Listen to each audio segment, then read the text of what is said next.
ไปเนี่ยอันนี้เปิ้นบอกว่าอรุณสวัสดิ์วันนี้เป็นวันพฤหัสบดีอันสดใสขอให้ชีวิตงดงามตามที่ฝันขอทุกวันเป็นวันอันสดใสขอทุกก้าวขอทุกก้าวคือก้าวที่มั่นใจให้วันใหม่แจ่มใสสุขใจพระสันติขันติสาโลแม่ทองคำพรหมมินทร์ส่งมาเนาะเอาละศรัทธาญาติโยมตอนนี้ไปตุลุงก็จะได้เราถึงเรื่องเหตุที่พระพุทธเจ้า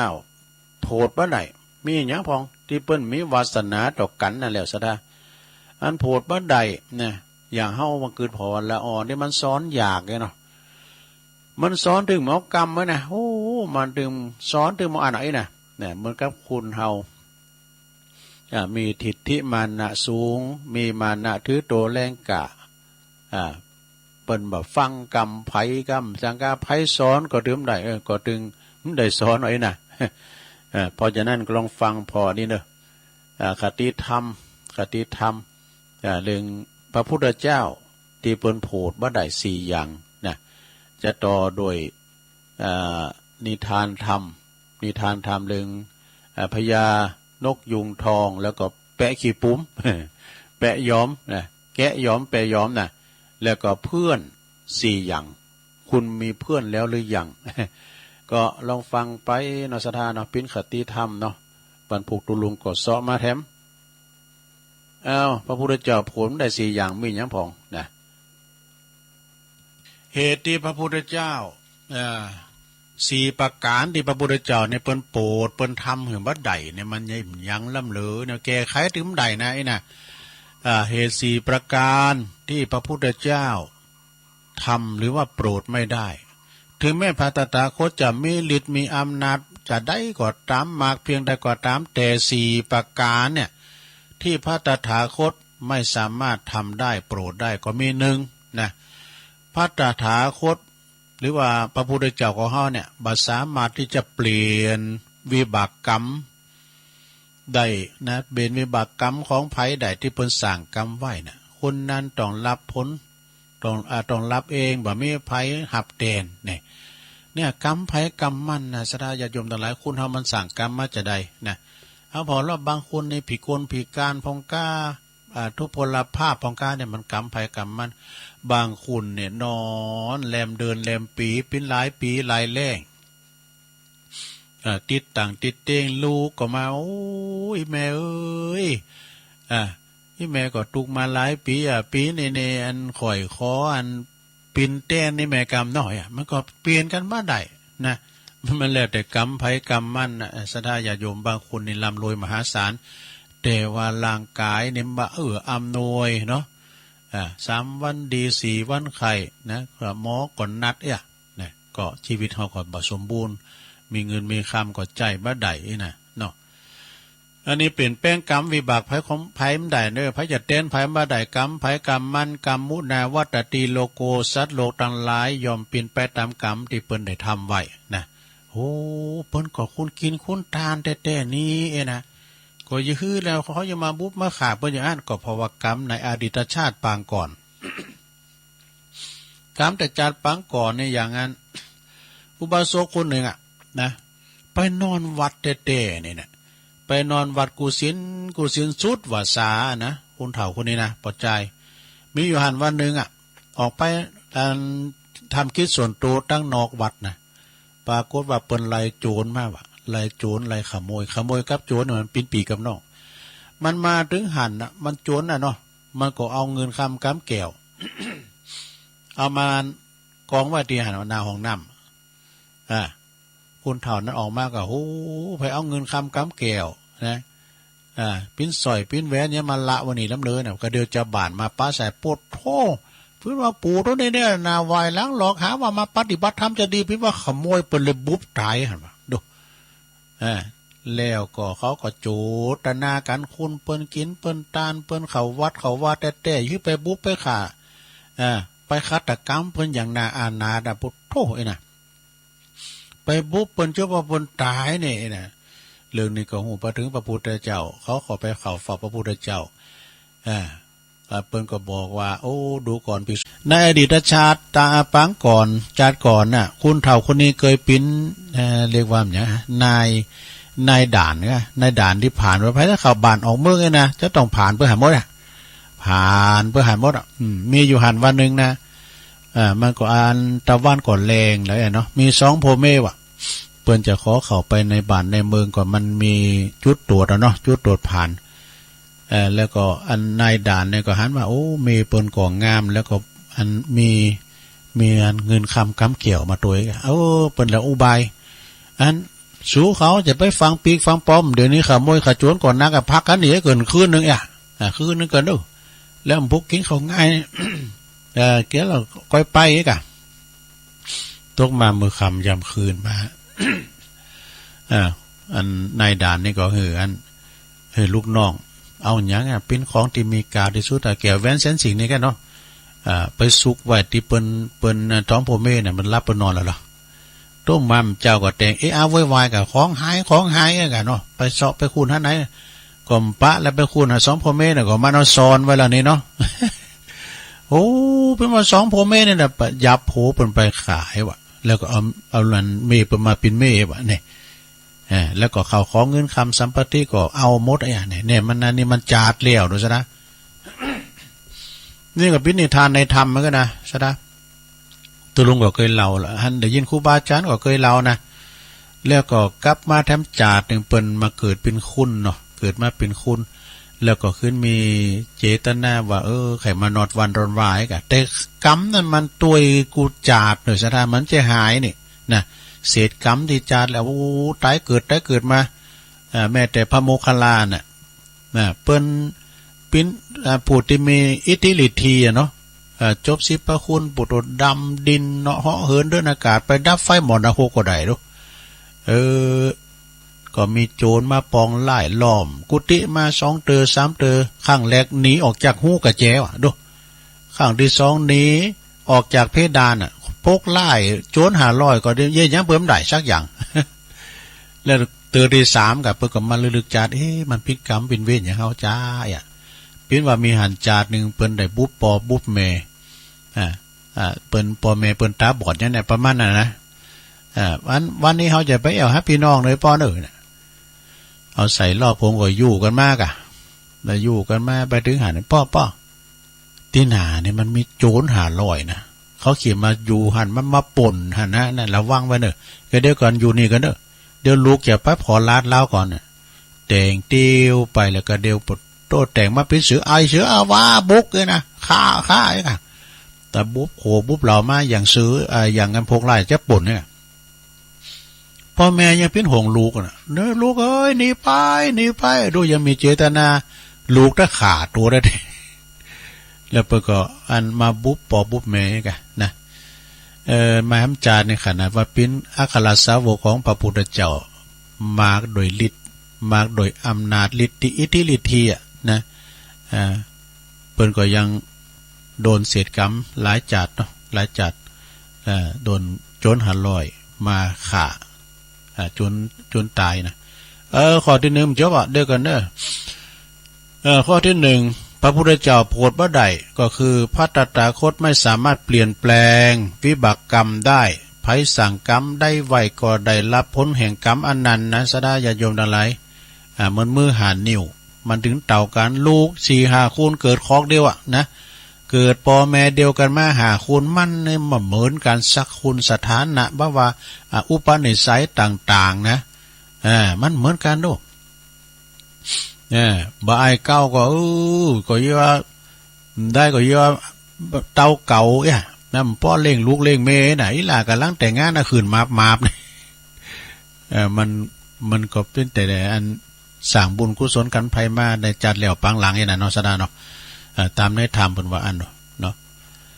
เอาข้อที่2ไปเลยเดี๋ยวดำเต้นแล้วข้อที่2ปัญญาเนี่ยสดาเนี่ยปัญญาหือกันบ่ได้ต้องฝึกฝนเอาเองถึงจะเกิดปัญญานะปัญญานี่เฮาก็ไปศึกษาหำเฮนนี่กันเนาะ อย่างมาเดียวเนี่ยเขาว่าเขาโตประสบการณ์เขาหนักอ่ะหรอว่าเรื่องมือถือเขาย้ำจางซักบึดอ่ะเอาไปหือเน้นแก่ไขตัวลุงก็ลอยอ่ะเขามันจบเนี่ยมันกลุ่มมือหันวันคำอ่ะมีหันไล่นะมันก่อนมือละมีหมอน้อยนะมันโคบรถด้วยหันนะวัยรุ่นก็มันก่อนโคบรถเคืองด้วยหันแล้วก็ลินนะถ้าลินเฟซลินไล่กันเนาะอย่างที่ในวัดบุญวัดนี่นะลุงไปยการมันรู้กี่หอมบอดีกี่เขาดอนปีกมาพอไม่อยู่ที่เก่าอย่าพุทธมาอย่ามาโอ๊ตลำเลยโอ้ลินอยู่นะคิงนี่ว่าสมาธิดีลำเลยบ่เนาะนี่ปัญญานี่ของไปของมันฝึกเอานะสั่งสมปัญญานี่ก็คือวิชาความรู้นั่นนะวิชาความรู้วิชาปัญญานี่กินบ่ฮู้เสียงเนาะมันมีติดตัวห่ออย่างว่าสังเนาะปินศาลา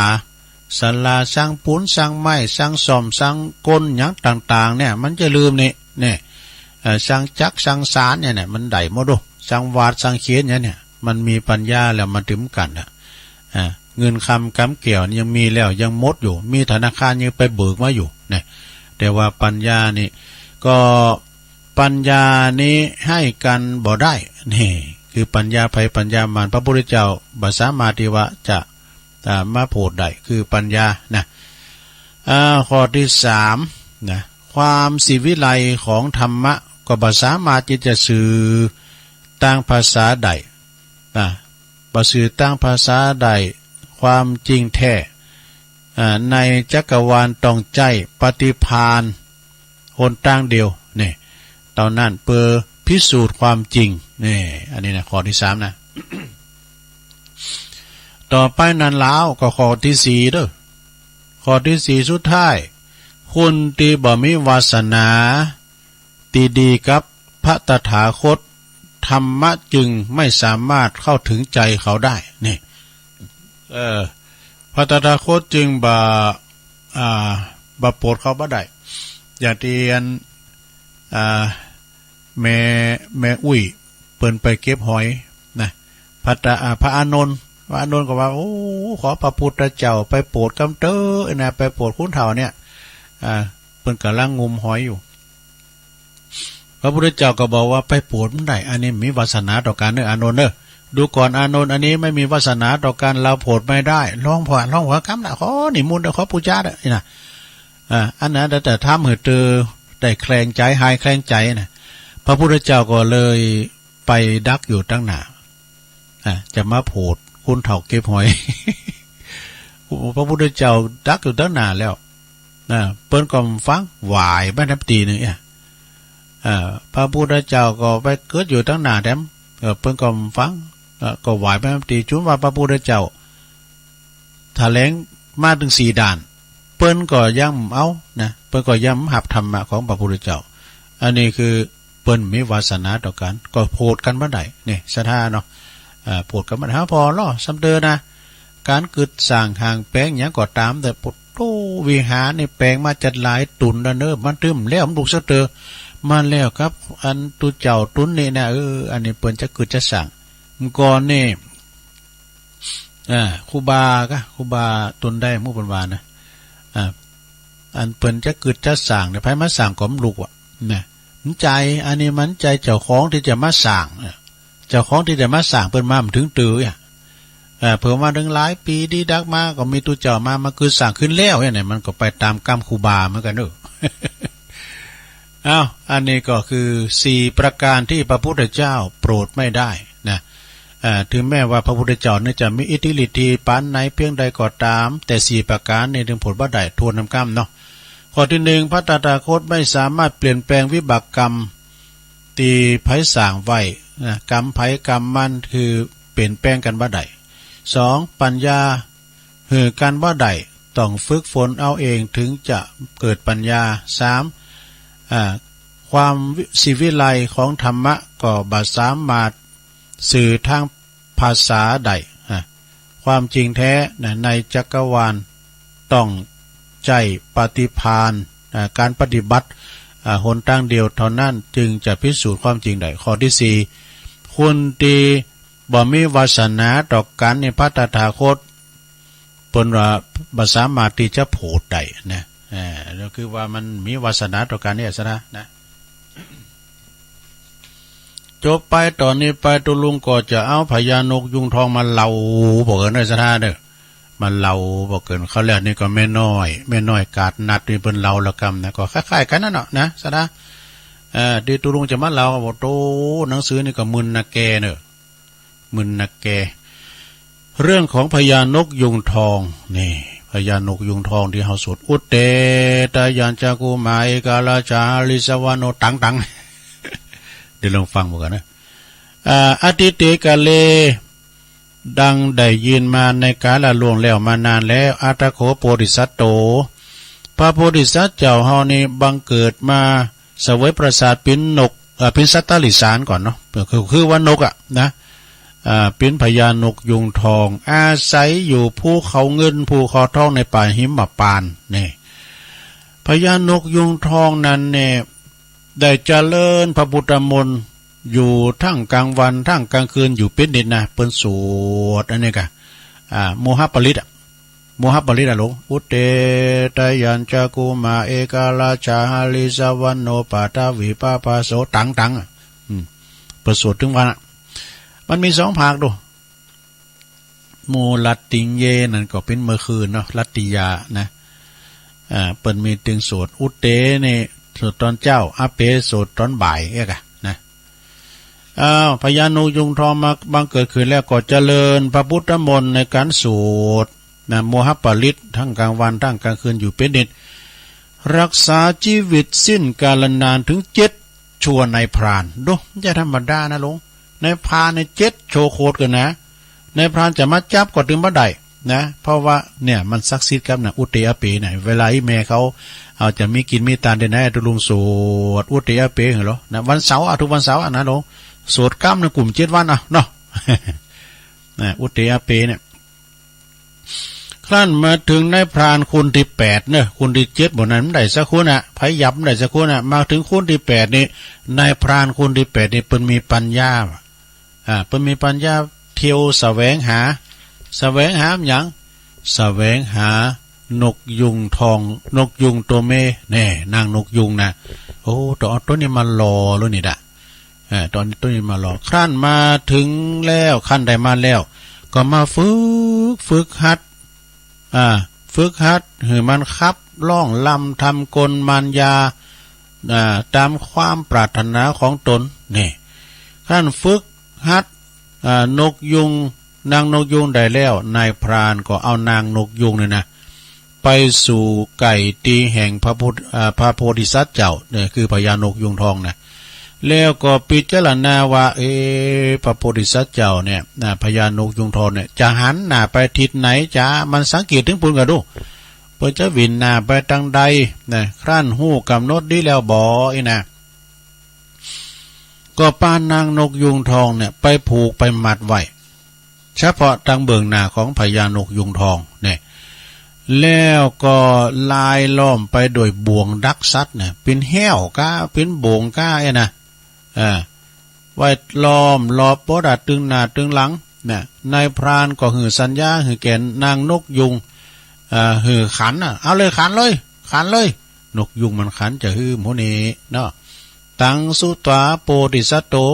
ฝ่ายพระโพธิสัตว์เจ้าได้ฟังนางนกยุงขันดังอันแล้วมีจิตก็หวั่นไหวว่ะท่านจิตหวั่นไหวไปโดยเสียงแห่งสตรีนี่เพราะว่านกแม่เนาะราคาตีสงบระงับมาเป็นร้อยปีนะก็บังเกิดขึ้นในสันดานในจิตในใจเอาแล้วจิตใจปั่นป่วนแล้วพุทธมนต์ที่เคยได้ตนได้เจริญมาจ้านานก็หลงไหลลืมไปหมดเนี่ยสถาหลงไหลลืมไปหมดสิ้นเนี่ยคุณเฮาเนี่ยมันจะถึงกรรมนี่นะสถาคุณเฮามันจะถึงชัตตากรรมชีวิตพุทธชีวิตขาดชัตตาขาดเลยนะเที่ยวข้ามถนนน่ะรถมาหันได้มันจะหันนะสถาตุลุงก็มาฮู้ว่ายื้อเยี่ยมหันรถแต่มาหันเลยว่าเที่ยวไปข้ามต่างจ้างลายมาลายก็ยืมข้ามมันหันรถว่ะเปิ้นเอามาลุงไปดูเมื่อละฝันน่ะมันเตียวไปดุ่มมันจะหันรถว่ะเนี่ย นะถึงชะตาคุณเฮามันขาดนะถึงจะมีอิทธิฤทธิปานใดก็ตามเนอะศรัทธาเนาะการว่าอายุฮอดปุ๊บตึกหันแล้วนะจะอ้อมยังมานะก็มีคุณเฒ่าคนนึงแล้วบ่ได้เหนียวเปิ้นยิงเข่าแต้งออกนะมันเหนียวขนาดแล้วไปงานศพไปมีเรื่องกับวัยรุ่นนี่กำลังจะมาบ้านวัยรุ่นมันถานะยู่กุนแล้วโหนอกปืนเลยตายไปว่ะมันขามโหนอกละนะถึงไหนละพระพุทธมนต์ที่เจริญมาจ้านานในก็หวั่นไหวลงลืมไปหมดสิ้นนี่พร้อมยังพระโพธิสัตว์เจ้าก็เลยบินไปหานางนกยุงนี่ก็เลยไปติดบ่วงแห้วของนายพรานในกาลครั้งนั้นเองแต่โอ้โสฝ่ายว่าพญาฝ่ายว่านายพรานนั้นก็เลยจับเอาพระโพธิสัตว์เจ้าไปถวายคือแก่พระเจ้าปาราณสีนี่นายพรานจับพญานกยุงทองใดครั้งนั้น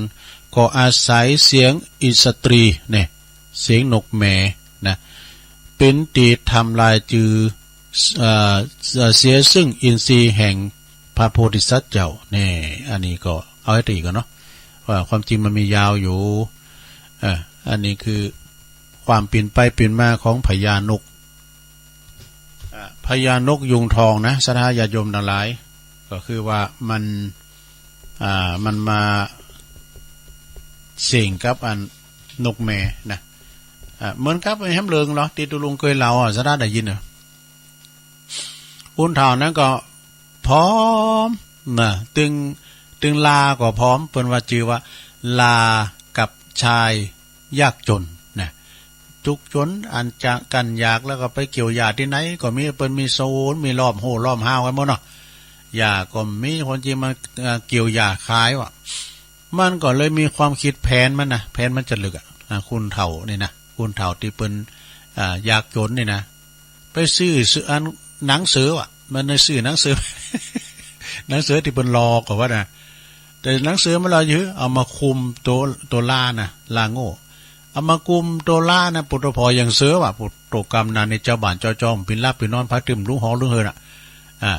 มันมาห้องมันมากินหญ้าตามในคุมในโหปุตตกันนั้นก็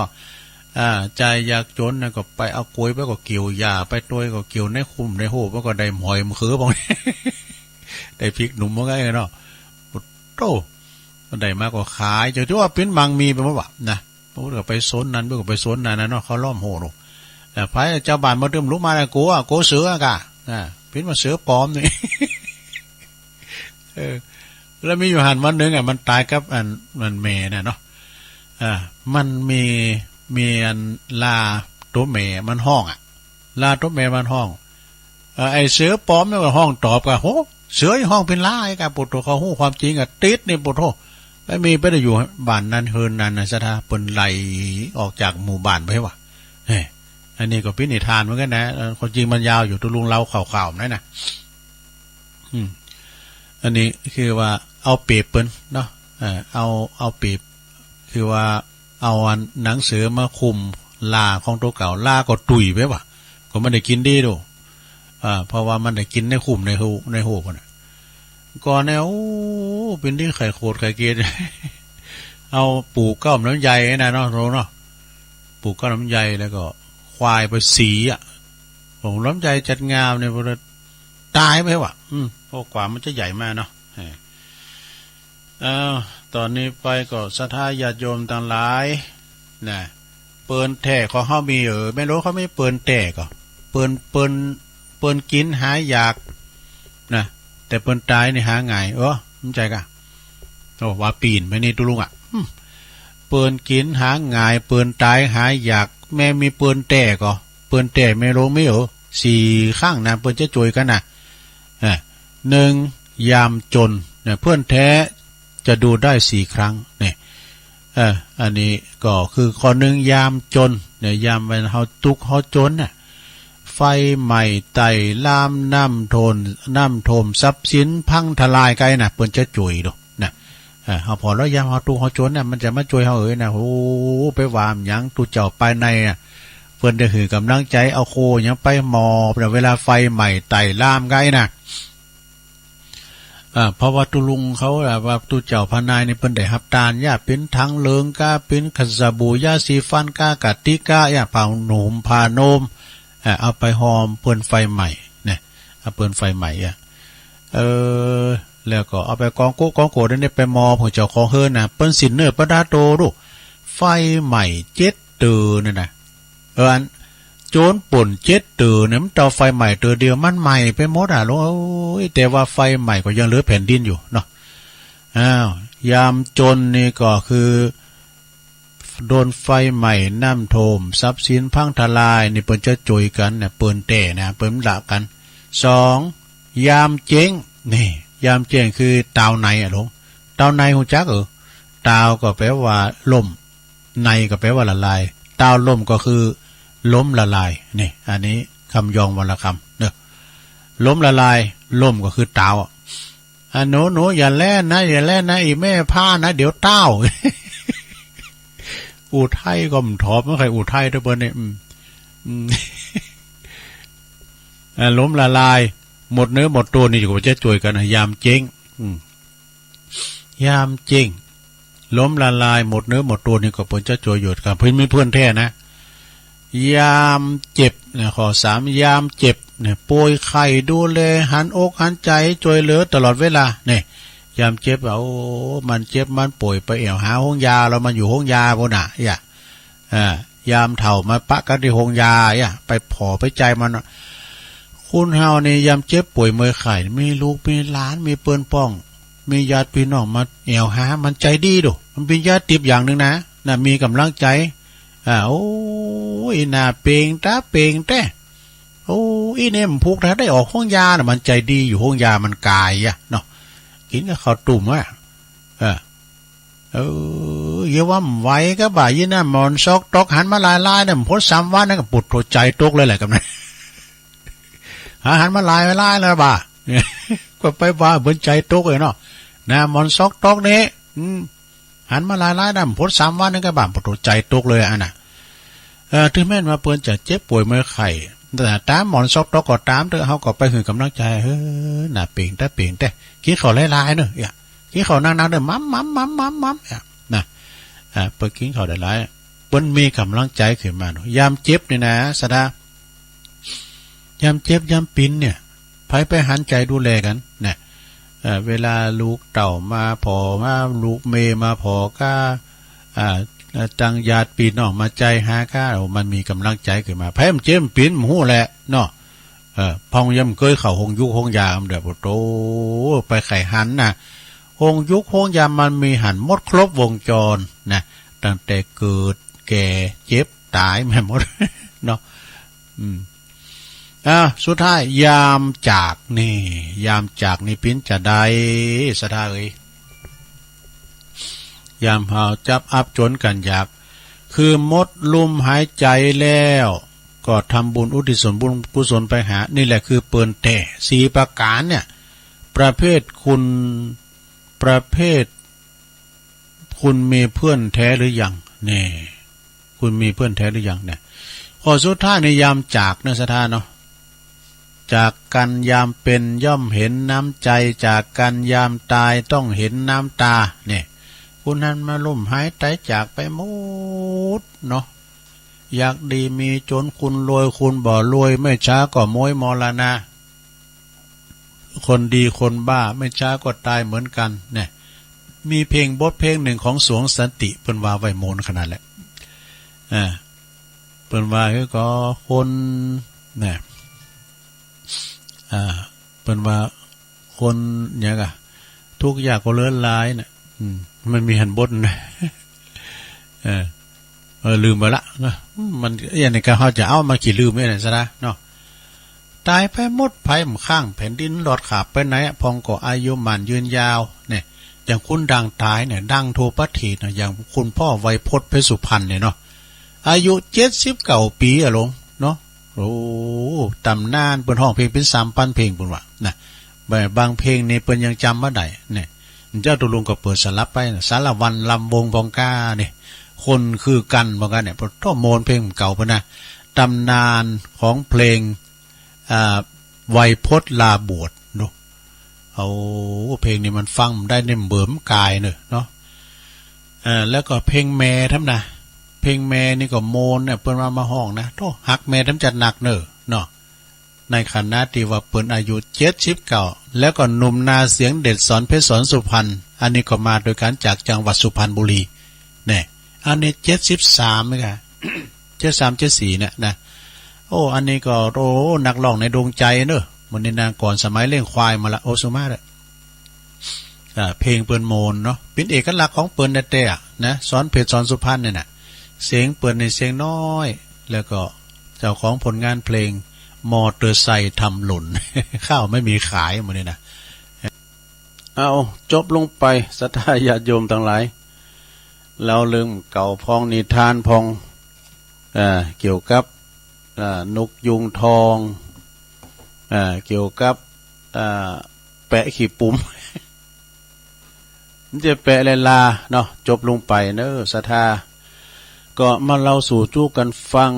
บ่ปินติปฏิบัติเนอะแปลงว่าฟังเอาโมนเอางานบ่ได้เนาะแก่งอมแก่เงากันไปศรัทธาญาติโยมทั้งหลายบางทีมันก็เป็นคติเตือนอกเตือนใจนะอย่างเฮาเนี่ยจะไปลืมตนลืมโตก็เดี๋ยวเฮาจะเล่าเรื่องคนไม่หลงโลกเอาต่อทำน้อยนะสดาเนาะคนไม่หลงโลกอันนี้ก็บทประพันธ์จากปอครูเก่าปอครูเงาตุลุงนะคุณพ่อศรีนวลแก้วสุขนี่เปิ้นอยู่ปูนอยู่น้ำดิบน้อยเปิ้นโอ้ก่อนนี้ก็เป็นครูใหญ่ก็นะมีหลายตำแหน่งตัวเป็นคุณเข้าถึงธรรมปฏิบัติธรรมตัวคนไม่หลงโลก อันนี้ก็คือโดยพระธรรมสิงหบุราจารย์หรือว่าหลวงพ่อจันลันวัดป่าอัมพวันสิงห์บุรีนะเปิ้นบอกว่าการที่หูตันโลกนั่นนะก็คือการหูปิจารณาใคร่ครวญตริตรองมีสติสัมปชัญญะหืดตันแล้วก็ถูกต้องโดยต่อสภาวะที่หมุนเวียนเปลี่ยนแปลงอยู่เสมอในชีวิตที่เฮาอยู่ท่ามกลางโลกซึ่งเรียกว่าโลกธรรมเนี่ยโลกธรรมคือธรรมดาของโลกหรือความเปลี่ยนไปตามคติธรรมซึ่งมันหมุนเวียนมาหาเจ้าโลกนะแล้วก็หมู่เจ้าโลกก็หมุนเวียนไปตามมันไปซึ่งเปิ้นเรียกกันว่าโลกธรรมเนี่ยมี8ประการนะซะนะ ดังที่เคยเล่าเนาะ ความชื่นชมกับคู่กับความขมขื่น ก็คือว่าง่ายๆก็มีได้ก็มีเสียเนาะมีดีใจมีเสียใจมันเป็นของกูกันนะโลกธรรม8นี่เป็นธรรมกูกับโลกมาแล้วศรัทธาอย่างเฮาอยู่กันถึงวันบางคนปวดโธมังมีสีสุขตั้งแต่เกิดมาเนี่ยนางอยู่บุญกองเงินกองทองไผไปหัวใดบานปลายชีวิตมามีอาจจะกินแน่มันก็คือคู่กับขมขื่นขม ชื่นชมนะแล้วบางคนไปไหนจะได้ปุตโตตุกนี่เขาย่อเขาแป่นี่ตัวโอ้ยนะกำเบิ่งหมอขอกินวันดีคืนดีเนาะเกิดว่าถูกโหยรถแช่ปิ้นโปเลงไหมเนี่ยมันก็ลาบก็มาแล้วเนาะสดาไปเลยว่าโลกธรรมเป็นของคู่กัน8อย่างคือ4คู่นะมีอย่างพ้อง1ได้ลา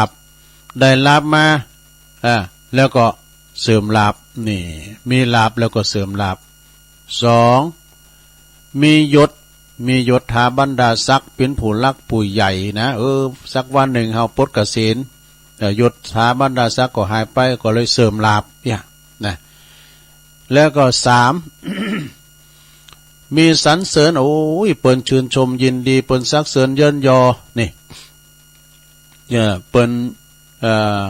ชื่นชมยินดีกับเฮาไว้นะสักวันหนึ่งมันก็คู่กับมีนินทาโตอีมา พระจะไปซักเสริญเฮาตลอดเนาะ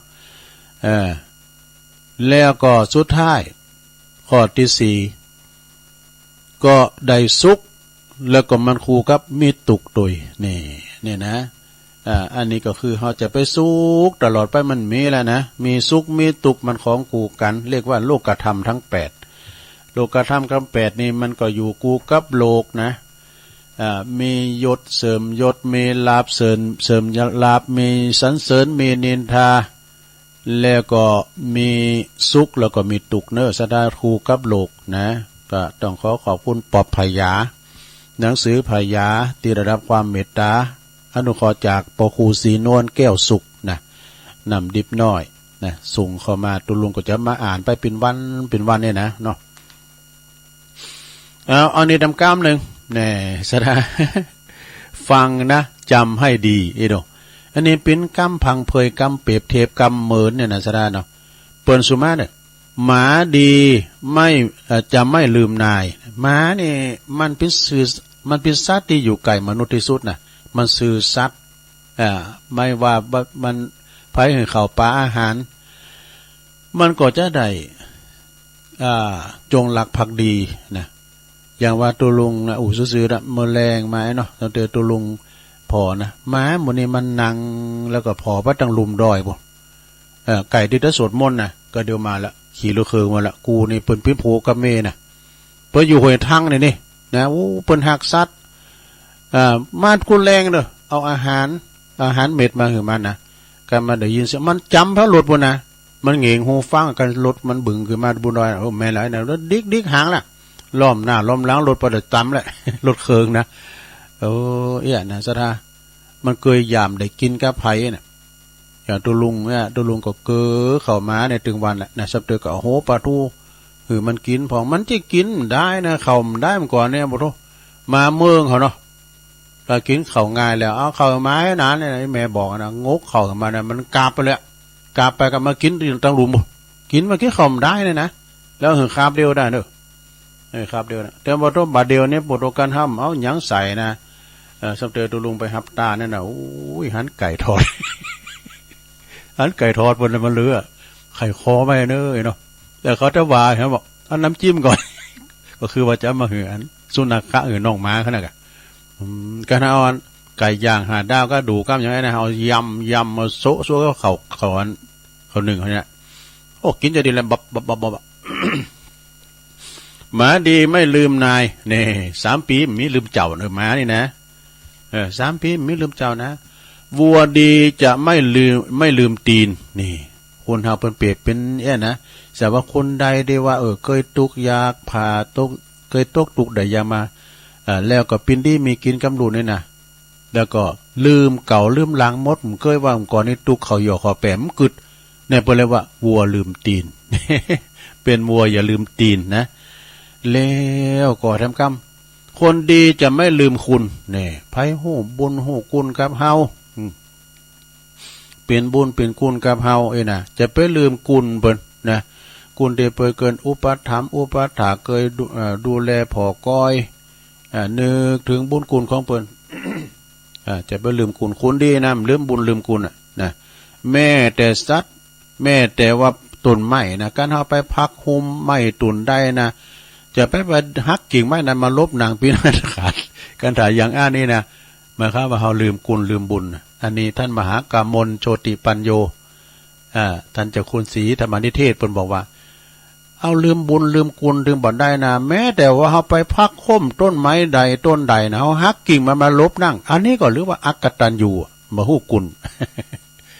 เอาสุดท้ายลูกดีจะไม่ลืมพ่อแม่เด็กอันนี้นะศรัทธาญาติโยมทั้งหลายเป็นลูกตีดีนี่จะไปลืมพ่อลืมแม่ลืมยังลืมได้นะอย่างสมมติว่าพ่อแม่ก็จะเอากี่คุณก็ได้แต่พ่อแม่นี่มีคุณเดียวได้นี่นะคือเทวดาเฮาเปิ้นว่าปิ้นพระเจ้าคินนั่นน่ะไปลืมน่ะลูกหลานเด้อลืมพ่อลืมแม่น่ะไผที่ว่าปิ้นใหญ่ปิ้นโตปิ้นหยังก็ตามเด้อนะถ้าลืม2 เท่านี่นะ ถ้าลืมคุณพ่อคุณแม่เนี่ยมันเจริญเด้อสะดาเด้อคุณพ่อคุณแม่21คุณแม่12จะไปลืมพระเจ้าคินเฮาเวลาเปิ้นลุ่มหายตายจากไปนี่นะเอาละห่อข้าวร้อยห่อปั้นห่อไปซอหาแล้วมาดึงเหมือนหน้าปอหน้าแม่สักคุณน่ะนะ มันดึงเหมือนปอแม่สักคุณพระอรหันตาของลูกของเต่าเนอะ ทรัพย์สินเงินทองเหลือกินเหลือใจเป็นของพ่อแม่เจ้าตึงมวลเนี่ยเอาได้อยู่ได้กินถึงมื้อถึงวันมีไหนาปลาตั้งมีเลือกสนไหลนามีหอมีเฮินถึงมื้อถึงวันก็สืบทอดจากมรดกตกทอดจากพ่อจากแม่หรอกเนาะโอ้เฮานี่กันมีพี่ตายอีแม่ปลูกลำใหญ่ว่าเฮาไปได้นางรถวีโก้ให้เมื่อใด มันคืดปุ้นกันนะฉะนั้นก็จะไปลืมนะเวลาถึงเดือนจีปีใหม่ก็ตานกู้เข่าก้นน้ำไปหือเปิ้นยังเปิ้นเล่งเจ้าตี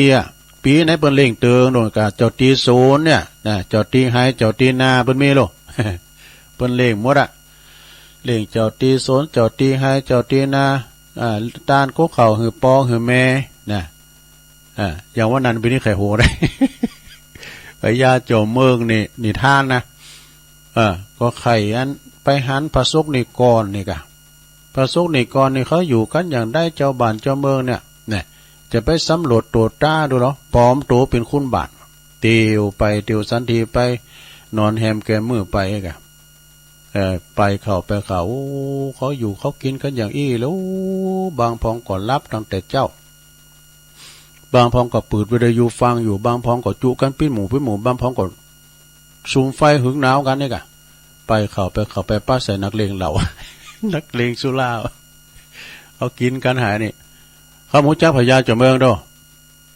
โหหน้ามันคือเป็นไทยวะเฮ้ยน้องชายแกมาไหนมาวะ เป็นไทยวะเพราะมันหัวพญาเจ้าเมืองโอ้ถ้ากูอยู่ในพระราชวังเนี่ยการทหารผูกกามาเนี่ยคอรุดออกจากบ่านะวันนี้นะ เฮ้ยเปียกไปถามมาสิว่ามาจากไหนอ่ะ ครับเจ้านายมันตีไปบ้านดูไปตีอันเราไปวันนั้นเนาะสุมาเด้อเนี่ยสดาญาโยมเนาะลูกดีจะไม่ลืมพ่อแม่จะไม่ลืมปอลืมแม่เนอะสดาญาโยม เลี้ยงอย่าอันนี้เป็นกั้มมาแนมกั้มเนาะเอาฝากไว้นะเป็นบทสุดท้าย เป็นข้าวหำเนี่ยมันเราเนี่ยมันถึงโอ้มันโมนอันนี้นะ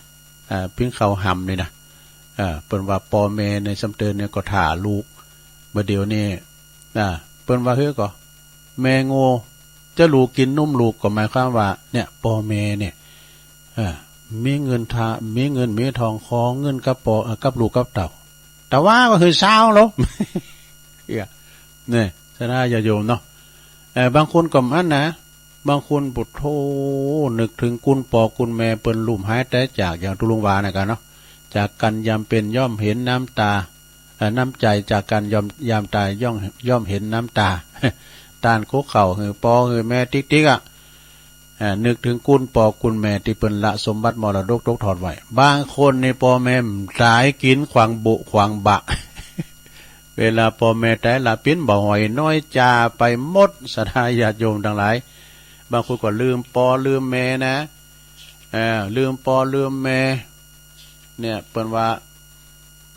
เลี้ยงใหญ่มาแล้วเต้าหงเต้ากามาทอดตุ่มลาขว้างไว้เสียจ้อยบอกเกิดทอดตัวเมื่อยามหนุ่มน้อยแม่พอคอยดูเจ้าอยากตุก เมื่อกลางคืนเย็นแม่ก็กึดนั่งลุกกุ้มหอบเจ้านงไหวกันว่าเจ้าลูกน้อยสะดุ้งตกใจแม่จักห้ำไห้ขวัญมาเน้อเจ้า นะแม่จักจำไอกวนนายลูกเต้าสะดุ้งตื่นเมื่อเวลาตื่นพักผ้าขี้เยี่ยวนายอีแม่ก็เอาไปซักตึงตากแห้งตึงวันเลี้ยงใหญ่มาแล้วมาม้อยจอมขวัญมีใจมอยดำปากเข้าสวกก้ายามเมื่อปามานอีแม่ก็ก้องหันหน้าวังปึ้งบุญกุลยิ่งนักเลี้ยงใหญ่มาแล้วกลายเป็นเพศยักษ์บอกขึ้นฮอดอันบุญกุลแม่ได้หอบเลี้ยงกำจูอุดหนุนแม่วังเป็นกุลเมื่อยามแก่เท่าสะเลแก่สลาบุญโยมเด้อจากนั้นก็ฝากฟังไว้กับคุณปอคุณแม่นะคุณปอคุณแม่นี่ก็จะไปลืมเวลาเปิ้นตายเลี้ยงโดยกายเวลาเปิ้นตายก็เลี้ยงโดยวิญญาณสะท่าเนาะนะเลี้ยงโดยกายโดยวิญญาณกันไปอันนี้มาวาดำกรรมเนี่ยก็ฮะเดี๋ยวกันสะท่าเนาะโอ้วันพุกเนี่ยอันนี้มาวากัน กำบักเก่ามุนเหมือนกันนะกำเมืองแต่ก่อนนะบทเราอ่องอ้อแปลว่าหยังกางจ่องเนี่ยนะอันนี้ของงานนี้ก่อนใจน้อยก็เอามาวามกำเนาะก็สัทธาญาติโยมวันพุกเนี่ยเนอะวันที่3 4 5เดือนปิงนี่ก็มีงานบุญหลายตีนะเดินลุงเปิดมือถือกันนะเอาขอความเดี๋ยวตักดังลายก่อนแล้วก็ลืมประกาศข่าวสารงานบุญขอโทษเด้อเอาให้อันเดินมกราเดินนั้นกุมภานี้ก่อนบ่เนาะเริ่มพุกก็ค่อยว่ากันล่มหยอดหมดเลยตั้งมีนานะเอาเดินกุมภานี่มีรายงานเนอะ3 4 5กุมภานี่ก็งานปล่อยหลงวิหารและหอระฆังวัดประตูป่านี่วัดประตูป่านี่พุ่นเนอะละปูนพุ่นนะในเมตตาบารมีธรรมอาจารย์ท่านพระครูไพศาลธรรมานุสิทธิ์เนาะรองเจ้าคณะอำเภอเมืองละปูนอันนี้เปิ้นจะมีปล่อยหลงวิหารและหอระฆังพี่ไอจอมยุทธ2 แผ่นดินฝากประกาศมาแล้วก็2 ถึง 5กุมภานี่เปิ้นจะมีงานเข้ากำอยู่เนอะสถาปูนเมืองฟางมุ่นวัดชัยเกษมต้นซ่านนะคณะสงฆ์คณะสัตยาพระเจ้าเขากรรมลุกขมูลกรรมนะฮะแม่บุพัฒน์กุลันฝากประกาศมา3 4 5กุมภางานสงฆ์เดือนหาปิงเนี่ยงานสงฆ์สวงน้ำพระธาตุและยกจอฟ้าโดยวัดฟ้าหลังพุกนี่นะเปิดเริ่มงานละ3 4 5เนอะปีนี้เปิดจัดใหญ่นะเปิดตุดมาละ3 ปีแล้วนี่กูเตือนเปิดจัดภายในปีนี้จัดภายนอกหมดนะมีอีกเกพบกับผลงานการแสดงลิเกของคณะก้านยาวดาวร้ายเปิดม่านทำการแสดงให้พี่น้องได้ชมกัน แต่ว่าคณะอย่างพวกเนิ่มจะว่าในตรุงวาติดปากมันเลยแล้วมีย้อนยุคด้วยเนอะมีมวยด้วยนะอันนี้ลุงชัยบอกมานะ3 4 5กุมภาปะกันตีงานวัดสวงน้ำพระธาตุที่วัดฟ้าหลังแล้วก็ยกจอฟ้าอุโบสถงานใหญ่เนอะซะได้เนอะนะวันเดือนหาปิง6 7 8กุมภา66นี่ก็ปล่อยหลวงศาลาแล้วก็เสนาสนะทุกอย่างวัดหลังถ้ำตำบลสองแควเนอะแท้กันหันไปนะ3 4 5ก็ที่วัดฟ้าหลัง6 7 8กุมภาก็ที่วัดหลังถ้ำก็ไก่กันฮะนะท่านพระอาจารย์นรินทร์โลจโนเนาะแล้วก็วันที่14กุมภาทรงน้ำพระธาตุที่วัดทาศพเศร้าอำเภอแม่ทาในเมตตาบารมีธรรมอาจารย์พระครูวีรกิจสถาพรเจ้าคณะตำบลเนาะปนันปานฝากประกาศมาเมื่อ14กุมภาวาเลนไทน์ทรงน้ำพระธาตุที่วัดทาศพเศร้า18 19กุมภางานปล่อยหลวงแล้วก็เสนาสนะภายในวัดศาลาตำบลน้ำแพร่อำเภอหางดงในเมตตาบารมีธรรมหลวงพ่อพระครูโชติสุวรรณสอนนะเพิ่นจะมีปล่อยโลงเนี่ยพี่นะมีอีกเกมีอย่างหลายอย่างนะแล้วก็สลีต้นเฮือดนะอาจารย์บอยเขาเพิ่นจะไปแห่ด้วยปัดกองวง18 19เนื้อกุมภาที่วัดศาลาวัดศาลาตำบลน้ำแพร่เนาะ13 ถึง 18กุมภานี่ก็งานพระราชทานเพลิงศพนะท่านพระครูสุมนประสิทธิ์อดีตเจ้าวาดวัดมหาวนาพิมุกหรือว่าวัดแม่จ้องนะเปิ้นปิ้นอดีตรองเจ้าคณะอำเภอดอยสะเก็ดด้วยเนอะ ในเมตตาบารมีธรรมท่านพระครูสุมนประสิทธิ์นะที่วัดแม่จ้องหรือว่าวัดมหาวนาพิมุกเนอะอันนี้ก็หลวงพ่อมานิตฝากประกาศมาเนอะ13 ถึง 18กุมภาปล่อยล่อเนอะ11 12 13กุมภาก็งานปล่อยหลวงอุโบสถพร้อมเสนาสนะภายในวัดเหล่าดูตำบลหนองยวงอำเภอเวียงหนองล่องเนอะในเมตตาธรรมหลวงพ่อท่านพระอาจารย์เสริมตุลุงเสริมท่านพระอาจารย์กำธรขันติทโรตุปีเกมเขาเนี่ยตุลุงได้รับนิมนต์จากตุปีกำธรโดยแล้วก็ตั้ง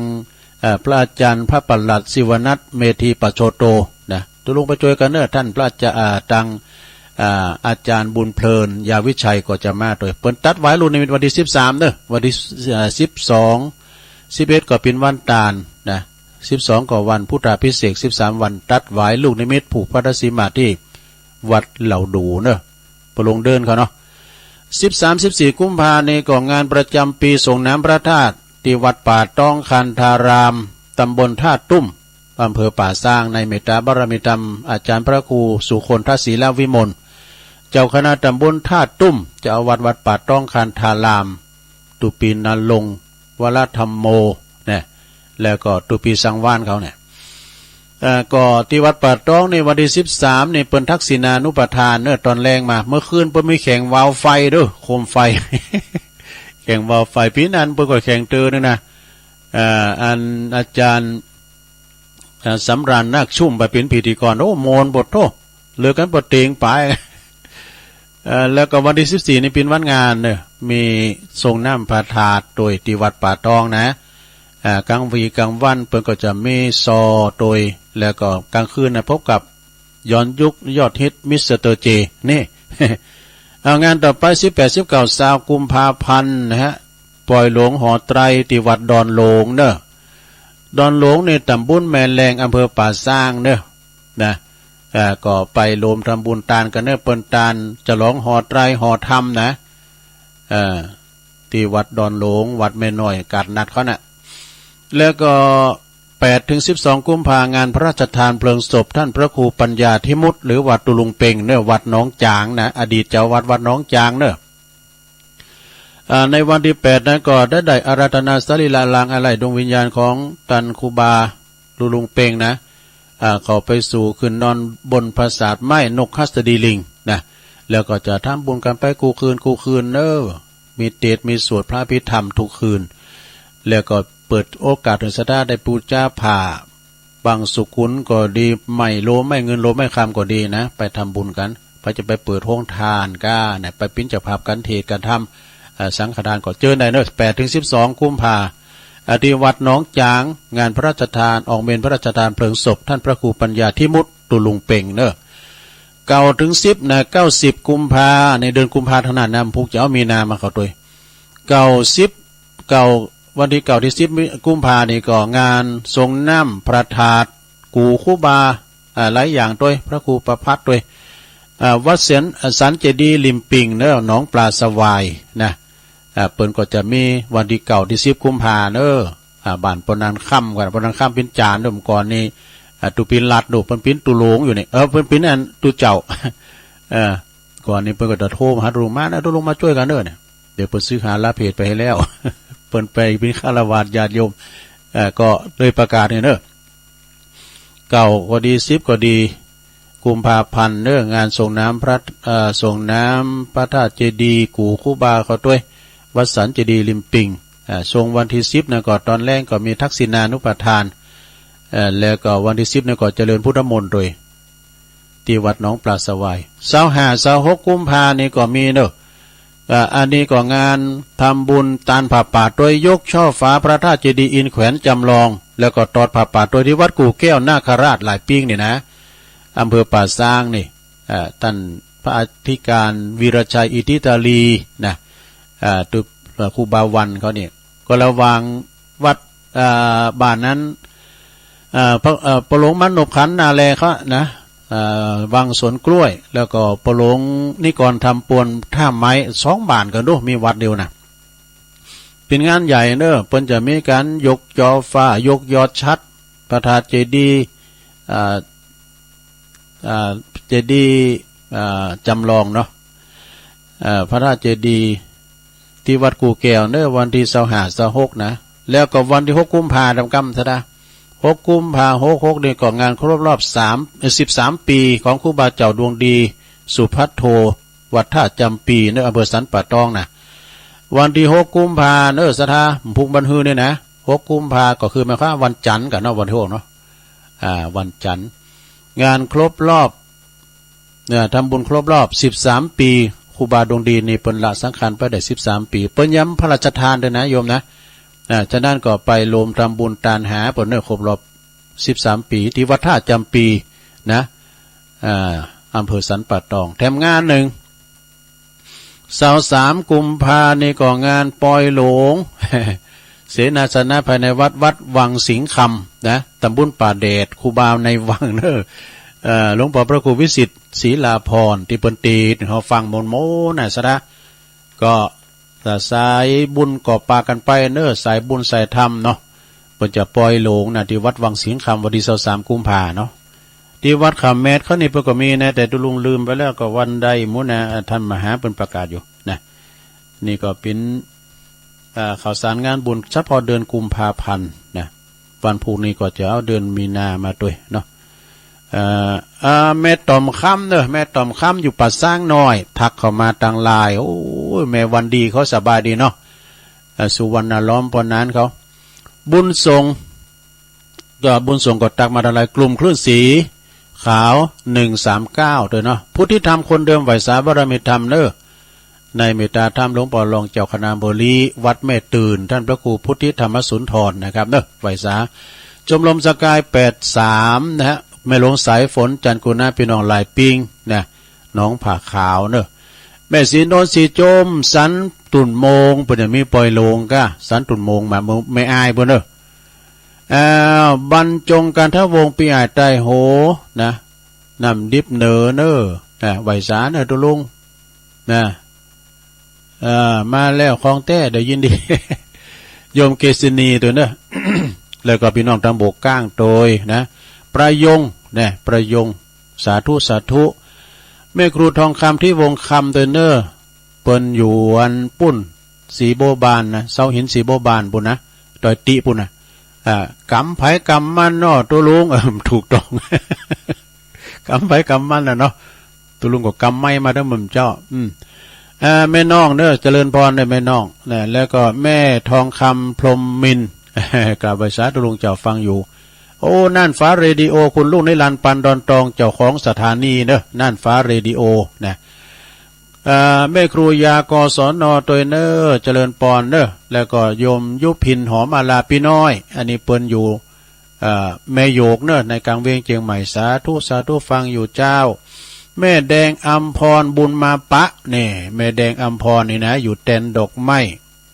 เต็นดอกไม้ก็คือหมายความว่าเปิ้นอยู่เต็นดอกไม้จอมตองเนี่ยนะเต็นดอกไม้จอมตองนะแม่แดงแม่ชีกันธนีสายยะจากเวียงป่าเป่าเนอะเอาแม่บัวลมมาปินตาอันนี้น้องสมานะเนอะสาธุสาธุฟังอยู่เจ้าเนอะชัดเจนดีเจ้าโอ้เคนี่พี่น้องทั้งปุ่นน้องบัวเคเคน้องบัวน่ะเอื่นแบบดังปลงบุญส่งปัญญาพัฒน์เนอะเจริญพรปลงเนอะแล้วก็ตั้งงานปลามปลามเซียนปลามมาเขาเนาะจากโกขาหนองโบวิชาสุเอาอันนี้เจ้าที่การวิชาสุจินโน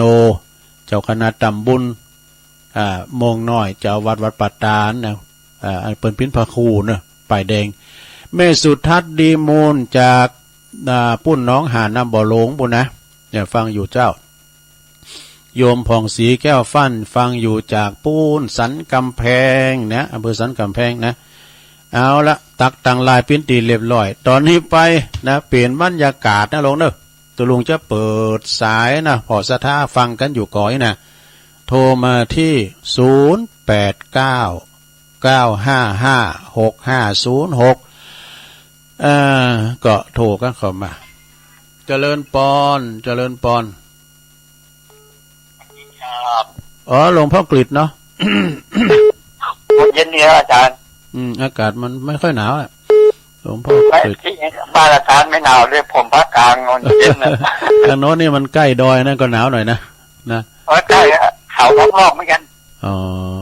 แต่ไม่ค่อยสูงอะมันลาดที่ลาดหน่อยลุงนี่อยู่บนดอยอ่ะมันเลยหนาว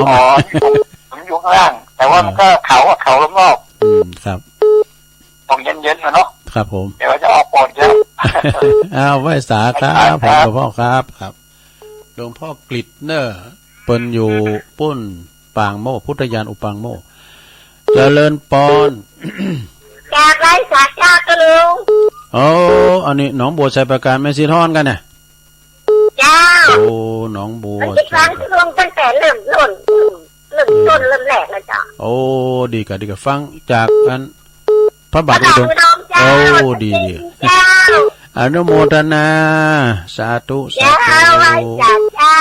สายต่อไป0899556506แม่เพนาวาไปเลย เจ้าไว้สัตว์เจ้าแสงไฟสว่างตาสะท้อนสว่างใจสว่างตาด้วยแสงไฟสว่างใจด้วยแสงธรรมเจ้าความชัดเจนเด้อจะลุงเนาะเรื่องพ่อเรื่องแม่เมื่อวานจะลุงเนาะจัดการอยู่เนาะดีจ้าโอ้ดีละขอบคุณแม่เพิ่นเด้อคนสู้ชีวิตโอ้ตัวลุงอู๋วันนี้ถูกใจได้ใครหึมลาเขามาฟังเนาะเขารับเขาไม่ได้ฟังเจริญปอนก็ไม่จ่าเจ้าตัวลุงไม่ใส่พองฟังตัวลุงแล้วเกิดมาไม่ฟังตัวลุงแล้วมุ่นใจละโอ้ดีละไปสุดมุ่นไว้พระตัวเจ้าโอ้ยินดีเน้อแม่ใส่ทองเน้อกำลังใจตัวลุงนะเจ้าก็ไม่สาเจ้าสาธุเจ้า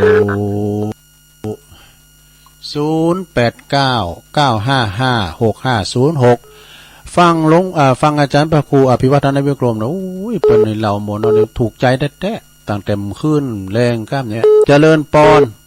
การนมัสการเจ้าไม่ได้ฟังเลยเจ้าสีโพธารามแม่สุกแก้วเจ้าเจ้าสีโพธารามเนาะเจ้าฟังมันมดมันดีอ่ะทุกคนแม่นะทุกลุงนี่ฟังเอาโมนได้แต่ไปปฏิบัติได้แต่ว่าเขาฟังนั้นถูกใจอย่างพระครูอภิวัตรเขาเนี่ยทุกลุงก็สอบฟังไปทุกลุงก็ว่าไปตามทุกลุงน่ะสไตล์ทุกลุงเลยเนาะแต่พองลิ้นพองไข่เคียดไปอ่ะกะเนาะ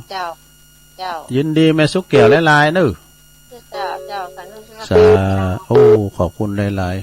ๆวันพุธก็มาอยู่นะวันพรุ่งนี้เป็นวันศุกร์น่ะเจริญปอน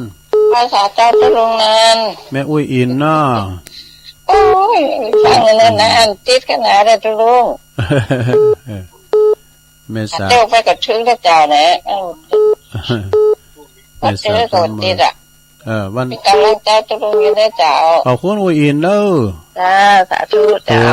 ตัวแทนปีน้องจากแม่สะเมิงนะแม่สาบสะเมิงนะเจริญปอนติดแล้วโอ้เสียได้โอกาสติดแล้วแต่นะเจริญปอนเจ้าแก่พระศาเจ้าตุลุงไม่สุเกียวสิละพรสิตี้อ่ะบ้านโฮงละปุ่นเด้อฟังตุลุงมาธรรมดาเจ้าเลยเด้อเจ้า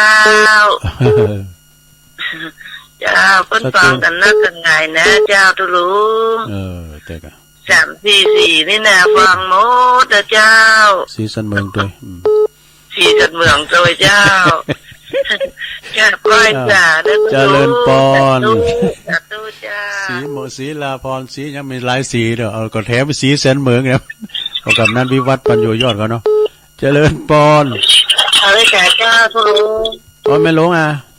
เจ้าวิทยุมาได้ยินแล้วก็เฟซอย่างโอ้อันหอยต้องซักมันดังเจ้ามาดังเจ้าคนนั้นวันนี้ลูกเจ้าได้ฟังอีกอันฟังกันอย่างเทศของวัดไผ่ก่อนนะก็พี่ว่าโดยที่อันจำต้องนี่มันดังได้ดังเจ้าได้ยินเลยหอยต้องซักบทดังขอบคุณแม่หลวงหลายๆเด้อเจ้าที่รายการโอ้ยินดีเด้อจับสาย่ำเจ้าในตุลุงฟังนี่มันดังอยู่นะเจริญปอนแม่น้อยเข้ามาละเจ้าไอ้สาเจ้าแม่น้อยทุก3ตื่นเลยเนอะเจ้าวันที่11จะตั้นไม่ตั้นตุ้งนะเจ้าที่วัดนนลงนะเจ้าก็ย้ายก็เจ้าประวัติตั้นตุ้งนะเจ้าเพลงเป็น3ตอนกันนะเจ้าประวัติตุ้งใจได้ฟังประวัติตุ้งประวัติตุ้งชัยตุ้งใหญ่ตุ้งน้อยตีเฟินเป้งหอยยังยายปักกลางหน้าวัดเป็นสินเป็นสายห้องถือเล่งรายกุมมุมแม่บ้านเป็นเคิงจำหมายพอนายเหล่าทานปล่อยหลงสงการเนเร็วก่อเจดีย์ทรายว่าได้กัดแก้วในการคงแก้วอารามมีตุ้งจอน้อยย่อนหอยล้นล้ำหลายสีสวยงามปูจ้าพระเจ้าเฮก้องติงมองเต่าวัดตัดนาหำเฮาบ่ละตำนานตันตุงจินองคุทะมีมาเก่าเกือเนินนาย โมคันลันนะพระผูดิดหลายเหาะเหินขึ้นไปลงโลกเมื่ออันไปถึงสวรรค์จันทร์ฟ้าเมื่อหันโลกเจ้าไว้ตันบ่ปิดนาลกแคมหน้าตันไปจาริกไปพระเมเจ้ามันดาตกอยู่ลุงปืนว่าขึ้นมาหาว่าเมคุณนาสังมาอยู่นี่เจ้าสาวจะเป็นสามตอนนะก็ย่องมันละกรรมนะเจ้ากรรมกินควางบุควางบะภาษาไทยแปลว่ากินทิ้งกินขว้างเจ้า กินขวางบุขวางบะ11เนอะ11เปิดต้านตุงนะวัดดอนโลงเนาะเมืองฟางนี่ดักวีนะปอหน่อยบุญปันก็รับลูกเด้อจ้ารับลูกหลานไปซะเจ้าอันนี้ตั้งใดแม่ตั้งที่สบายดีเจ้าแม่จันสีแม่จันสีวันดึงวันนะเจ้าแม่จันสีอันนี้ปนอยู่ปุ้นบัตรนครรัฐบาลนะเจ้ากับรัฐบาลวันที่5 กุมภาพันธ์จะมีการกุศลกันเจ้าดีกว่ามารวมเต็นเนอร์เป็นปีนั้นวันเดินหาปิ้งเนาะอาจารย์ไม่บินเลยหรอเด็กไม่จะบินนะยังที่สีที่บินยังกขอบคุณแม่จันสีเพิ่นเสือเพิ่นแก่เจ้าไว้ไม่ฟังตลอดเนอะขอบคุณหลายๆเนอะหายไปหลายวันไว้ซะเจ้าแต่ว่าแม่วันก็โทรมากำเหรอแม่วันโทรมาแต่ปะครูแม่เสมเขาฟังอยู่แม่เสมเจริญปอนกับไว้สาครับหลวงเน้นหลักสายบุญเอาเลยนิมนต์เลยครับครับวันนี้สายนักสายแหน่เนาะก็จะมาได้แล้วเหมือนกันนะก็นิทานสาระน่าหู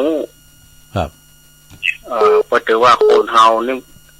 ลืมอย่างลืมได้แต่อย่าลืมตัวแล้วกันเนาะมาดีบ่ลืมนายงัวควายอย่าลืมตีนนี่มันเป็นคติเตือนใจเล็กๆน้อยๆแต่มันแฝงด้วยความหมายอันลึกซึ้งเนาะครับเนาะแม่นครับ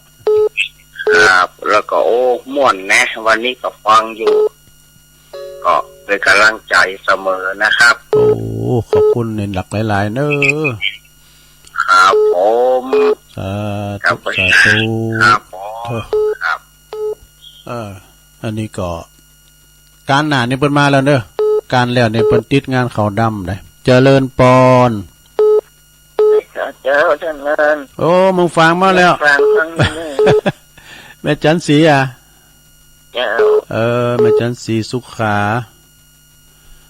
เจงหัวลินเจ้าชัดเจนเรียนเนาะเราควันอยู่ได้ยินเป็นละควันอยู่วะละควันปนหน่อยบุญปันวันนั้นนี่เสียงเหมือนได้กะกับไว้สาธุลูกไอ้เนี่ยปวดหัวเจ๊ๆว่ะสมาเด้อปนหน่อยบุญปันเด้อยินดีแม่จันสีนะแม่แต่ไม่จะได้ยินท่านเล่าคนบนนัดตังอยู่เราตังดีเนาะรับลูกเด้อก้ายสาธุนะแม่เด้อนี่ไงกูเตือนเนี่ยโทรมาเจ้านะตังเมืองฟางแล้วก็ปูนแสนตุ่นโมงบนสูงไล่มาแม่สีโนนสีจมก็เปิดจะมีปล่อยโลงนี่สันตุ่นโมงนี่เจริญปอนกับไว้สาครับลุงถามมาลูกพัดพิงนี่ได้เขาฟังอยู่นั่นแหละเขาฟังหมดแล้วตัวลุงแต่อะไรพระแล้วนะตื่นเจ้าได้ฟังอย่างนั้นละฟังกูหลงกูองอ่ะกะบอกไว้ได้โทรบ่ได้แต่ฟังอยู่เนาะครับผมกับไว้สาธุลุงเป็นกำลังใจตุลุงเด้อฟังตลอดอ่ะดียินดีกับปนหน่อยนักก็คือว่าอ่างไปอ้ามได้ความจริงเพิ่นก็ฟังอยู่นั่นเนาะนะปนหน่อยเจริญปอนครับไปสาธุลุงอันนี้เจ้าบุญปันอันนี้บุญอันนี้บุญธรรมบุญตันพ่อบุญตันติดลุลุงไอ้โทษตัวเจ้าติดแล้วปลาไล่พ่อบุญตัน3 ยอดเนาะหลังใจตุลุงเด้อขอบคุณหลายๆเด้อป่อไปสาธุไปทางบ่หลงสมบัติไว้วางทางดุงหลงปุ่นก็ฟังกันหลายเนี่ยบ่หลงบัดเด้อจะได้งานเป็นแล้วไปแล้วนะมีการงานบอกเด้อเจริญปอนธรรมศาสตร์เจ้าตุลุงแม่สมผัส มาแล้วเจ้าฟังแต่เจ้าแล้วเจ้าโอ้โหแม่ย่อยสันทรายชัดเจนดีเนอะวันนี้นะโอ้ฟังไฟหินเนาะเจ้าแน่นอนไฟหินนี่ชัดเจนเสียดายหวยต้องซักมาดังฮะยินดีเนอะเจ้าสาธุสาธุไร้สาเจ้าเติมมันก็เกี่ยวกับอินเทอร์เน็ตพองไว้นะสถานเนาะต้องทำใจฟังทางเฟซทางไลน์ได้ก็ซ้ำดีเจริญปอนฮะเจ้าตุลุงอุ้ยสาวคุ้มตะวันกะฮันจ้ะไม่ขันแก้วไม่อายเจ้าโอ้แม่ขันแก้วโอ้เหมือนน่ะไม่ได้โทรหาตุลุงไปฟังอยู่นะตุลุงแม่น่ะโอ้แม่จันฟ้องอ่ะแม่จันฟ้องแต่ฟังวะนะโอ้แม่จันฟ้องพวกก็ฟังแล้วพูดโทรนะกันตุลุงเป็นจังโทรมาพิจารณามันก็ได้ฟังบนโทรกับม่วนแต่เอาฟังบนโทรกับมนฟังอยู่ตลอดเลยขอบคุณหลายๆเด้อแม่ขันแก้วเด้อโอ้สาธุสาธุแม่มาอายไม่อายมาแล้วน้ำสายขอบคุณเด้อน้ำสายสุดท้ายเจริญปอนไหวสาตุลุงอันนี้คุณถอบกก้างเนาะเจ้าคุณถอบกก้างตั้งสติมีชื่อตุลุงเด้อโอ้ขอบคุณหลายๆนะแม่เด้อเจ้าสาธุสาธุโอ้ตุลุงก็ขอเอาให้ตะอีกกันเนาะเอาอินดูบันอินดูบันเด้อเจริญปอนคู่กลับไว้สาทามาหลายตัวเบี้ยอยู่ตัวเจ้าอยู่ห้องบุญกับใครโทรตัวประเทศน้อยแหละมาปิดรายการหลวงพ่อมานิดปิดให้รายการอากาศไม่นะอูมาหรอขอบคุณตุลุงจะนะว่างได้บ่ค่อยว่างแล้วลุงนอกเอาตามสบายปีนี้อันโควิดมันมาไปแล้วมันมาแล้วลูกมันมาแล้วหายเขาว่าหายก็ได้นะตุลุงหลวงพ่อว่าสบายดีกะวันนี้ไปงานอะไรตามเว้นมานั่นแหละอันนั้นเป็นยังไงถ้าว่าขึ้นไปบนดอยนั่งรถคอไข่เข่งมาเจ้าอะไรเด็กต่อยาทุดในกระปองมันโอ้ไปแม่กำปองเมื่อได้เปิดขึ้นเงินใหม่เปิดอันทำบุญผมสเตย์ในกระปองโคตรหลายลุงเด็กโทษฝรั่งเจ๊กแขกแม่น่ะมันที่ท่องเที่ยวที่ท่องเที่ยวโฮมสเตย์นอน10 คนคืนละ5,000อ่ะคนละ500โอ้คนนี้ก็ตังเดียวก็เป็นมีตังนะก่อนเฮ้ยเนี่ยกับอันเจ้าข้าเจ้าสถานอดีตพ่อหลวงผมมิ้นทำแปะไปเนาะการท่องเที่ยวสัมผัสขอบคุณหลวงพ่อหลายๆเด้อผู้ก็โทรมาแถมผู้โทรมาแถมสาธุสถานเปิดเข้าก่อนครับปิดท้ายเนาะขอบคุณหลวงพ่อมานิษฐาวโรเนสำนักสงฆ์ห้องบุญโทนสายกันเนหลวงพ่อกฤษปางโมแม่สีทอนหนองบัวชัยประการแม่เพนขาวเตี้ยแม่สายทองห้วยการแม่สุแก้วสีโพธารามแม่อุ้ยอินแม่สาบเสมิงแม่สุแก้วศรีลาพรแม่หลวงสายฝนจันกุลนะแม่น้อยกาดนัด11เปิ้นตาลตุงเด้อแล้วก็แม่จันสีบ้านมะกอกสามเณรเอาลักปัญญนนันวัดสันเมืองเด้อแม่จันสีสุขาแจงโหรินฝางป้าน้อยบุญปั่นมโนครเสาหินฝางเด้อป้าบุญตันปะไร่จาก3ยอดแม่สมผัดแม่ย่อยสันทรายแม่ขันแก้วแม่อายเด้อเอิ้นแม่ตรังแม่จันฟองเด้อแม่ฟองห้องสิทธิ์คุณเฒ่าบกก้างสุดท้ายหลวงพ่อมณิษฐาวโรได้18สายก็พอดีเนาะนะตุลุงก็ได้บริหารเวลาครบ2 ชั่วโมงพอดีเวลาว่าตุลุงอุพิษพลาดประการใดก็ขอสุมาอาภัยกับศรัทธาญาติโยมโดยเนอะขอบคุณสถานีทุกช่องทุกคืนโดยที่เปิดลิงสัญญาณวันพุธก็มาปักกันแถมเนาะวันพุธตุลุงก็จะได้มาเข้ารายการแถมในวันศุกร์นะวันนี้ก็ขอบคุณทุกท่านทุกคนโดยอยู่ดีมีสุขเหมือนกันจุปุจุคนเนอจัตตารโอธรรมาวัฏันติอายุวันโนสุขังปะลัง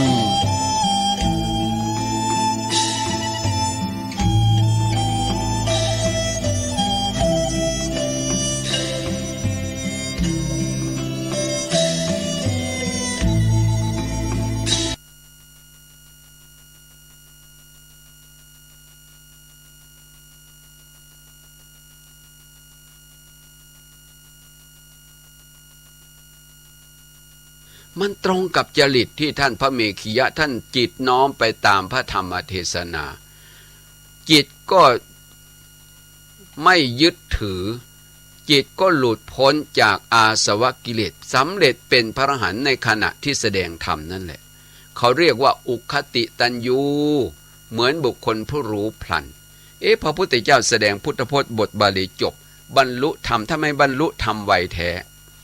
อย่าไปมองพระธรรมคำสอนว่าพระองค์ทรงตรัสเป็นของเล็กน้อยเพราะว่าพระธรรมคำสอนที่พระองค์ทรงแสดงนั้นเป็นนิยานิกธรรมแปลว่าธรรมที่นำผู้ปฏิบัติออกจากกองทุกข์นะออกกองทุกข์แล้วพระเมขียะท่านเป็นอุคติตัญญูรู้พลันพอพระองค์ทรงแสดงธรรมแทงตลอดเลยซึ่งมรรคเรื่องผลบรรลุเป็นพระอรหันต์ในขณะนั้นนี่มันเหมือนดอกบัวที่พ้นน้ำพลับแล้วก็พระอาทิตย์ทอแสงก็เบ่งบาน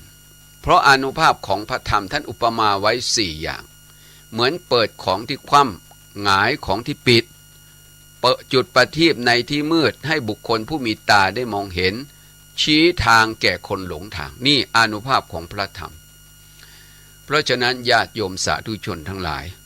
ที่พระพุทธเจ้าตรัสสอนว่าจิตของเรามันดิ้นรนมันกวัดแกว่งเหมือนปลาหมอผุดที่ได้น้ำใหม่นะปึ๊ดปัดกันไปนะญาติโยมใหม่ๆคิดว่าจะไปนั่งสมาธิกับอาจารย์มหาบุญช่วยหน่อยโอ้ยไปแล้วใจมันไม่นิ่งเลยก็แหมเรื่องนี้ก็ต้องค่อยเป็นค่อยไปนะญาติโยมนะค่อยเป็นค่อยไปเรื่องการฝึกหัดเรื่องการปฏิบัติเรื่องการอบรมเนี่ยค่อยเป็นค่อยไปจิตใจของเรานี่จะไปรีดจะไปบังคับให้มันเป็นอย่างที่เราคิดมันยากนะนี่ว่าพันธนังจัปปรังจิตตังทุลิขังทุลิวาละอย่างจิตของเรามันดิ้นรนจิตมันกวัดแกว่งมันรักษายากห้ามยากผู้มีปัญญาเมธาวีนะปุชุงกโลติพึงฝึกจิตของตนนะให้ตรงให้นิ่งนะฝึกในที่เนี้ยต้องฝึกด้วยสมถะแล้วก็วิปัสสนาบางคนก็เจริญสมถะทำให้ใจเกิดความสงบบางคนก็เจริญวิปัสสนามาดูกายดูจิตตัวเองให้เห็นกายเป็นรูปเห็นจิตเป็นนามแล้วมันก็จะไปเกิดการละวางละอะไรละความเห็นผิดวางจากอะไรวางจากการยึดถือสมัยเก่าเราเข้าใจผิดคิดว่ากายเป็นเราเข้าใจผิดคิดว่าจิตเป็นเรานั่นแหละแต่พอมาศึกษาแล้วโอ้กายเป็นรูปจิตเป็นนามนี่เขาเรียกว่าทำความเห็นให้ถูกก็คือตรงมันเลยแจ่มแจ้งสมัยเก่าเราเข้าใจผิดว่ากายเป็นเราว่าจิตเป็นเราแต่พอได้ฟังพระธรรมคำสอนพระองค์บอกว่ากายเป็นรูปจิตเป็นนามมันก็เลยทำลายความเห็นผิด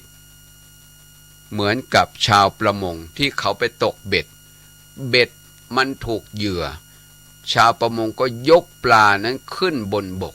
ปลาเนี่ยมันเคยอยู่ในแหวกว่ายอยู่น้ำพอยกขึ้นมันก็ดิ้นรนบัณฑิตพึงยกจิตของตนออกจากกามนะยกจิตของตนออกจากกามมาเจริญวิปัสสนาแล้วในที่สุดจิตใจก็พ้นจากกิเลสเหมือนปลาที่ยกขึ้นจากน้ำในที่สุดปลามันก็ถึงแก่ความตายคนเจริญวิปัสสนาทำให้อะไรตายกิเลสตายญาติโยมสาธุชนทั้งหลายเรื่องของการประพฤติธรรมเรื่องของการปฏิบัติธรรมเป็นเรื่องของเราที่จะต้องอบรมกันนะมันไม่ใช่ที่จะมาทำปุ๊บปั๊บแล้วก็มันหายไปผู้ปฏิบัติธรรมจะต้องยินดีในคุณธรรม6ประการนี่ไม่ยินดีในการงานนะ2ไม่ยินดีในการพูดกันคุยกัน3ไม่ยินดีในการพักผ่อนนอนหลับ4ไม่คลุกคลีด้วยหมู่คณะ5ไม่ยินดีในการรับประทานอาหารเกินขนาด6สำรวมอินทรีย์นี้เป็นคุณธรรมนะคุณธรรมของผู้ปฏิบัติธรรมที่จะนำตนให้พ้นจากกองทุกข์มองดูเวลาแล้วหมดเวลาอีกแล้วญาติโยมนะจะพูดต่อไปไม่ได้เอาไว้ติดตามในตอนต่อไปเอาล่ะญาติโยมสาธุชนทั้งหลายรายการธรรมะคลายทุกข์วันนี้หมดเวลาแล้วอาตมาภาพผู้บรรยายก็ต้องจากลาสาธุชนไปด้วยคำว่าธรรมะคลายทุกข์ลาทุกท่านขอผู้ฟังทางบ้านสุขหันษาพูดทำคิดด้วยธรรมพระสัมมา ใช้เมตตาขันติธรรมสุขจำเริญขอความสุขความสวัสดีความเจริญในธรรมจงบังเกิดมีแก่ท่านสาธุชนผู้สดับรับฟังและผู้สนับสนุนรายการโดยทั่วถึงกันจงทุกท่านขอเจริญพร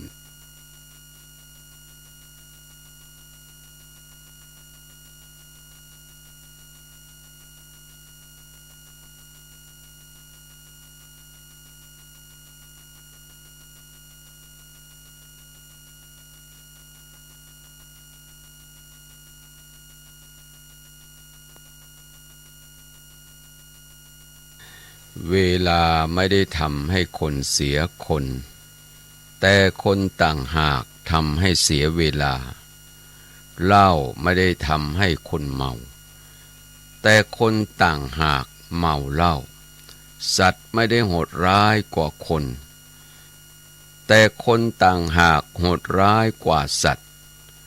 ศีลธรรมไม่ได้เสื่อมคนต่างหากเสื่อมจากศีลธรรมความสุขไม่ได้อยู่ที่ความสมปรารถนาแต่การรู้จักทำใจในเมื่อไม่สมความปรารถนาต่างหากเป็นความสุขขอความนอบน้อมจงมีแก่พระผู้มีพระภาคเจ้าพร้อมทั้งพระสัทธรรมคำสอนและพระอริยสงฆ์เจ้าทั้งหลายขอถวายความเคารพแก่พระเถรานุเถระผู้ติดตามรับฟังขอความสุขความสวัสดีความเจริญในธรรมจงบังเกิดมีแก่บรรดาท่านสาธุชนทั้งหลายวันนี้รายการธรรมะคลายทุกข์ก็ได้มาพบกับญาติโยมสาธุชนทั้งหลายตามปกติเช่นเคยนะในเวลาเดียวกันนี้เราก็มาฟังพระธรรมคำสอนเกี่ยวกับเรื่องข้อวัดปฏิบัติอันเราผู้เป็นชาวพุทธผู้เดินทางไปสู่ความดับทุกข์ควรจะได้ศึกษาและฟังกันการฟังธรรมแต่ละวันนะมันเป็นการชำระจิตใจของเรานั้นให้สะอาดทำให้จิตใจของเรานั้นผ่องใสจากกิเลสตราบใดถ้าเราได้ฟังธรรมเนี่ยจิตอันฟุ้งซ่านย่อมไม่เกิดตราบใดถ้าเราได้ฟังธรรมความวุ่นวายแห่งจิตใจย่อมไม่เกิดการฟังธรรมจึงชื่อว่าเป็นอุบายทำให้เกิดปัญญาถ้ามันเกิดขึ้นแล้วมันก็ละชั่วทำความดีแล้วก็ทำความดีของเราให้เข้าถึงที่สุดเนี่ยเป็นเรื่องของการฟังธรรมโดยเฉพาะอย่างยิ่งการฟังธรรมเนี่ยที่พระพุทธองค์ได้ตรัสถึงเรื่องอานิสงส์แห่งการฟังธรรมไว้5ประการ1ผู้ฟังย่อมได้ฟังสิ่งที่ยังไม่เคยฟัง2สิ่งใดที่ฟังแล้วที่ยังไม่เข้าใจชัดเจนย่อมเข้าใจสิ่งนั้นชัดเจนยิ่งขึ้นประการที่3บรรเทาความสงสัยเสียได้นี่สำคัญนะโยมนะประการที่4ทำความเห็นให้ตรงประการที่5จิตของผู้ฟังย่อมผ่องใสการฟังธรรมถูกต้องเป็นเหตุนำพาไปสู่การเดินทางไปสู่แนวการปฏิบัติที่ถูกต้องถ้าเราไม่ฟังเราไม่รู้ว่าอะไรผิดอะไรถูกสมัยเก่าเราไม่เคยฟังธรรมเนี่ยเราอยู่บ้านนอกบ้านนา